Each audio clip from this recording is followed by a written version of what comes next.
Hi everyone, good afternoon.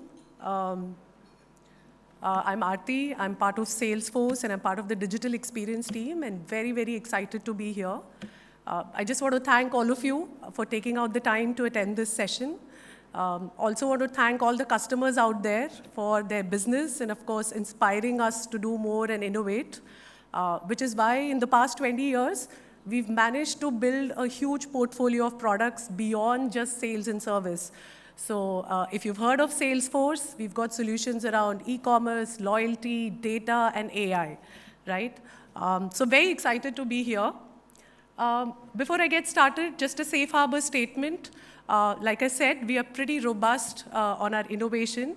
And all we say is, if you think something excites you here through the course of the presentation, and if you do want to kind of consider Salesforce for some of your strategic initiatives, we only request you to decide purchasing it basis the capabilities that are available today and not what's there in the product roadmap. All right. So I have put up this presentation, these pictures, and maybe I just want somebody to say, what is it that you observe on this slide? I mean, of course, beyond the fact that I just realized there are women shoppers in pretty much each of the pictures, but is there anything else that you observe here? Any wild guesses? Customer experience, okay? Okay. Close enough, actually. So what we are really showing here is they're all women who walked into a store to do their purchase. But what you really see here is that at a store, it's the store assistant, right, who takes you through the journey of purchase within a store, right, from directing you to the right floor, to the right category of products that you're looking for. So there is always human assistance involved, right? And you typically walk into a store because you want to touch and feel and experience the product. But what's important about this format is that the customer experience of a consumer walking into a store, the custodians of that customer experience is the retail associate, right? So it all depends on how well he serviced you, how much he was around for you when you were looking for products to really make or break your experience. And which is also kind of a limitation about this format. While you walk into a store, there is obviously some drawbacks, which means that, especially during a sale time, if you walk into a store, there isn't anyone who's going to give you that personalized experience that you expect, right? There isn't much of, data capturing option that is there that they can collect the data. And then obviously the most important thing, how many times have you browsed something online, walked into a store, and the associate actually had the context of that? Or even from moving across stores, how many times have you seen that context getting transferred? So let's deep dive this a bit. Now I know this is a little bit of a busy slide, but what I want you to focus on is the center of the slide, which actually captures a typical consumer journey, right?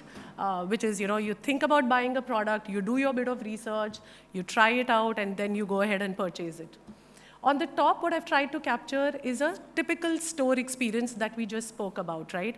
That you walk into a store, someone is there to welcome you personally, you let them know what is the kind of product that you're looking for, they take you to the section, help you try out the products, take you through the trial room probably if it's an apparel, and then guide you to the billing station to actually make the purchase. Likewise, if I have to think through a digital journey, then as typical thing, I've either searched for the product or I've landed on your website, I like what I see, I decide on specific things that I really want to buy. I add them to my cart, maybe do a virtual try-on if it's an apparel or a pair of specs. And then I end up choosing a payment gateway through the multitude of options that are there and go ahead and buy. But how do you make this experience very, very personalized to someone like me who's come to your store or to your digital channel, right? And that's the most important thing. And what we see here is there are gaps in each of the channels, and there are opportunities for every brand to do more. Now let's look at some of the gaps that are there. At a store level, imagine if you walk into a store which is completely crowded. Do you think your experience is going to be great as a consumer? Because obviously everybody is going to be busy, overwhelmed, because the ratio between a store associate and a consumer is never going to be 1:1, right? What about, like I spoke about, if I walk into a store after doing some bit of research at another store or online, does that context get transferred, right? The other very important thing, if it's someone like me who's a chatty person who walks into a store, I typically give the store associate a sense, what is the kind of fabric I'm looking for, the designs, the size, probably if there's a special occasion, I talk about all of that. Is all of those behaviors, preferences getting captured at the store, right? And which is important information. At the end of the day, what is it that every brand is trying to do? They're trying to completely hyper-personalize the experience, right? And then lastly, when I actually go to the billing, I might have given you a lot of information, maybe my phone number, email, and all of that. Does that really get used to the brand's advantage, right? And then lastly, I think, once you've done your shopping at a store, how many times do you really get a personal follow-up around the experience, around the quality of the product, and also around whether did you get what you were looking for? Likewise, on the digital channel, while everybody's managed to get themselves, a good, attractive e-store front, once you've driven the traffic to your website, how many brands are there who are really, deciding on what is the call to action? You as a consumer, a lot of times are left alone to decide or navigate through the website, right, without too much of a context. Are you, as a brand, able to build that meet moment, which is that split-second moment of truth where the consumer decides, I'm going to buy something from here or not, right? The other important thing, a lot of times people come to the website, they really don't do much browse and drop off. Are you able to convert them into consumers and are able to capture all of that information? And so on and so forth, right? And in this age and time, when you can move across channels, move across devices, are you able to continue to keep that context irrespective of which channel as a consumer that I engage with you on? So just going ahead with that theme, I think today's retailers, the three overarching themes that they have are profitability, productivity, and really focusing on tangible outcome. And I think we cannot deny that without technology intervention, getting to that is not going to be easy, right? So a lot of these themes that I've put here are actually focus areas for all the retailers because that's what they're trying to do. There is a lot of growing focus on loyalty and retention. In fact, yesterday, I'd attended a very interesting panel discussion which was talking exactly about that, right? The innovations, the newer strategies. Do brands think loyalty is the next thing through which they can kind of increase their reach and do more with their consumers, right? Every retailer is talking about connecting their touch points, irrespective of online, offline service channels. How do I bring all of that together? How do I empower my retail associates to exactly, bridge those gaps that we spoke about a minute back? And then obviously, how do I bring in the technology in store so that I am able to give a similar experience for someone who's probably interacted with my brand on the digital side? On the other hand, on the digital side, well, there are too many touch points. There is a plethora of data that's getting generated. Every time as a consumer, I come to your website, your app, I call the call center, I walk into your store, or I interact with your brand through a marketplace. There is just too much data. But the question is, what are we really doing with all of this data, right? How are we humanizing that data and really using it for insightful, actionable strategies? I think the store of the future, and I probably think we are in the midst of that future, where the lines between online and offline are kind of blurring. There are strategies in place where the focus is that, digital native brands are thinking about going with, experience hubs, where they feel that people might still come back to my digital channel and buy, but they want to experience the product. They want that emotional connect. They really want to feel the product, right? Fulfillment hubs. Every brand is trying to be as flexible and address the needs of a consumer basis where they want to pick up that product. Maybe I order online, pick it up at the store, pick it up at the nearest point, and all of those things. Mixed reality hub. I went to a brand called as Arthy, which is part of the Reliance retail group. I was blown away by the fact that I could pick up a product and really, experience the fit, and even it recommended me what are the, associated products or apparels that I can go with, right? So there is this mixed reality hub where tech, online and offline are kind of blurring. And lastly, building those brand advocates and communities, bringing together people to really spread the joy and the value of the product that you're trying to position. But all of this is possible only when you're actually able to unlock the value of data. Now, I'm sure a lot of you have heard about things like, let's bring all the data together. But probably that's the first step, but probably the simplest step, right? But the important point is, so what? So what? I know that this is a consumer who's purchased with me twice in the past. This is the category that they have brought. This is the kind of loyalty tier they are. These are the preferences. So what? What can I do with that data for me to strategize my next steps as a brand to build better consumer experiences and obviously at the end of the day, increase the wallet share, right? How do I decide that the propensity for this person to buy the next category of product is going to be high?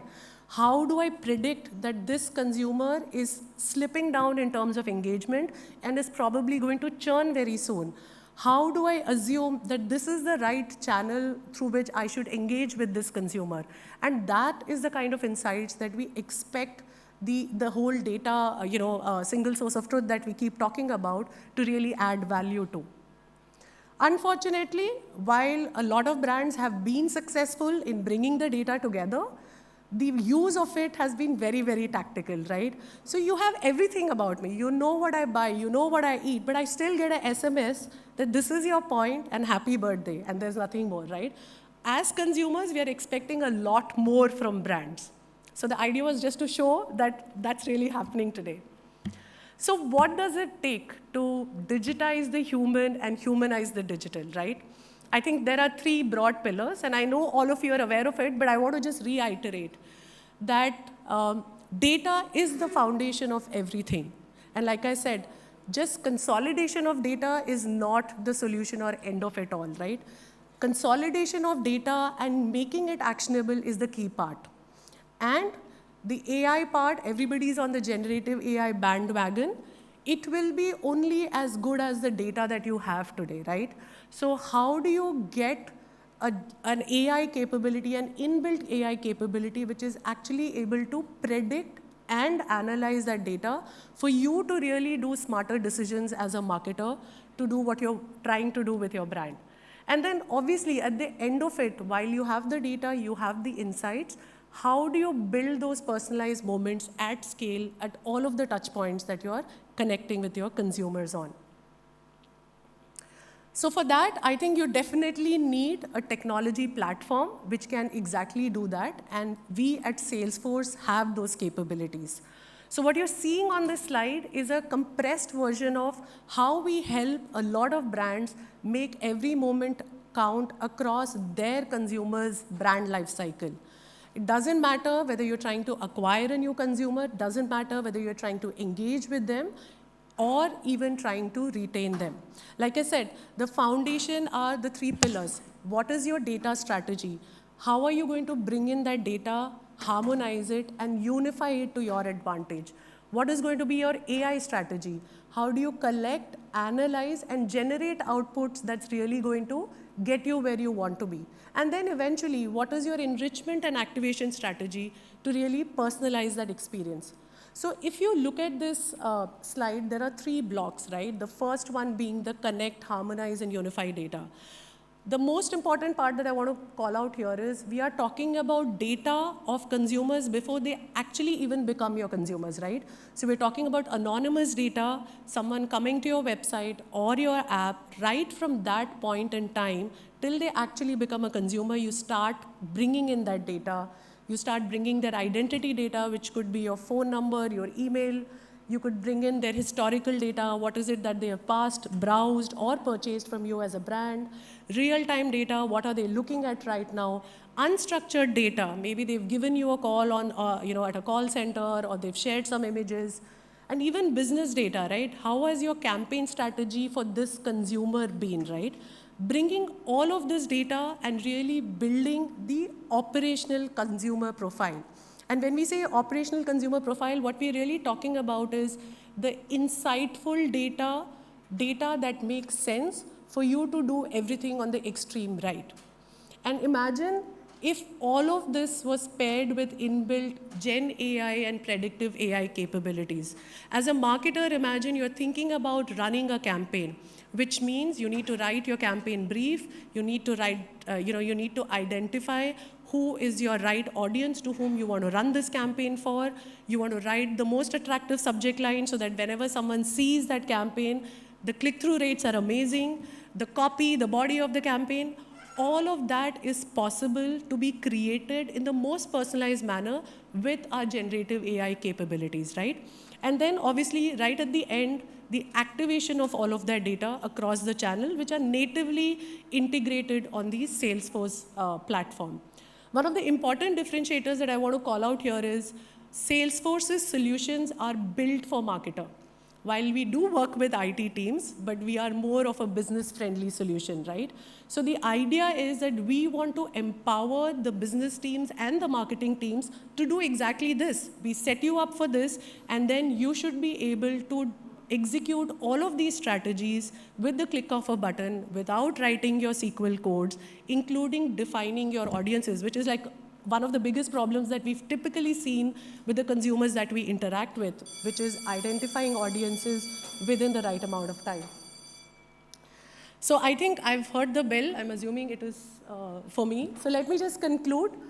I think to get the me right, you need to get your data and AI right.